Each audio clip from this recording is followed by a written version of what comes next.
Chapitre 2, vidéo 1. Grand 1, calculer une longueur dans un triangle rectangle. Petit 1, l'énoncé. Nous allons énoncer le théorème de Pythagore. Si un triangle est rectangle, alors le carré de la longueur de l'hypoténuse est égal à la somme des carrés des longueurs des deux autres côtés, c'est-à-dire des deux côtés de l'angle droit. Autrement dit, quand on a un triangle rectangle ABC, rectangle en A, alors la longueur de l'hypoténuse BC au carré est égale à la somme des carrés des deux autres côtés, c'est-à-dire AB carré plus AC carré. Alors quand utiliser cette propriété, il faut absolument que le triangle soit rectangle. S'il n'y a pas de triangle rectangle, il n'y a pas de théorème de Pythagore.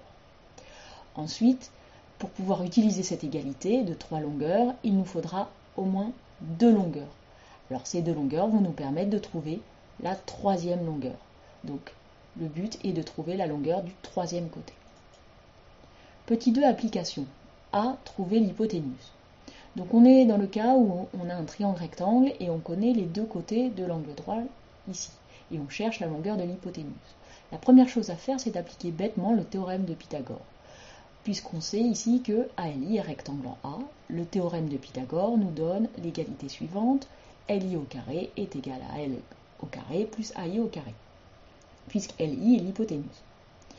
On remplace les valeurs connues dans l'égalité. Ici, on connaît AL, 9 et AI, 12. Ensuite, on calcule les carrés. On sait que 9 au carré fait 81 et 12 au carré 144.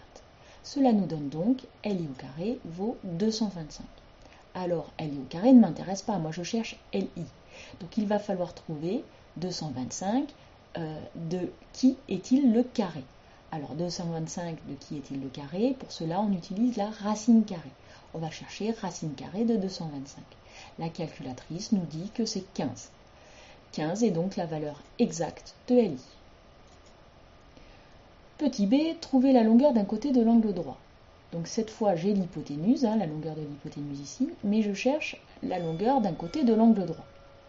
Encore une fois, je vais appliquer bêtement le théorème de Pythagore. Ici, MPN est rectangle en P. D'après le théorème de Pythagore, on a donc MN au carré est égal à PM au carré plus PN au carré, puisque MN est l'hypoténuse. On remplace les valeurs connues dans l'égalité. On a donc 12 au carré est égal à 5 au carré plus PN au carré. Cela nous donne en calculant les carrés 144 égale 25 plus PN au carré. Donc nous avons l'inconnu PN qui est dans une addition à trous. Donc pour trouver l'inconnu dans une addition à trous, qu'est-ce qu'on doit faire? On doit faire une soustraction. Donc pour trouver Pn au carré, on fait 144 moins 25, ce qui nous donne 119. Pn est donc égal à la racine de 119. En tapant sur ma calculatrice, je me rends compte que ce nombre n'a pas de valeur décimale exacte. Donc la seule valeur exacte que j'ai, c'est donc racine de 119.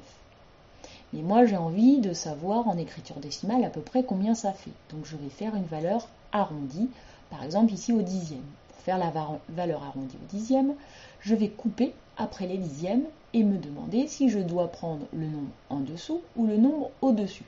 Est-ce que je dois prendre 10,9 ou est-ce que je dois prendre 11,0? Je regarde derrière, j'ai un 0, ça veut dire que je vais prendre le nombre en dessous, c'est-à-dire 10,9. Et voilà.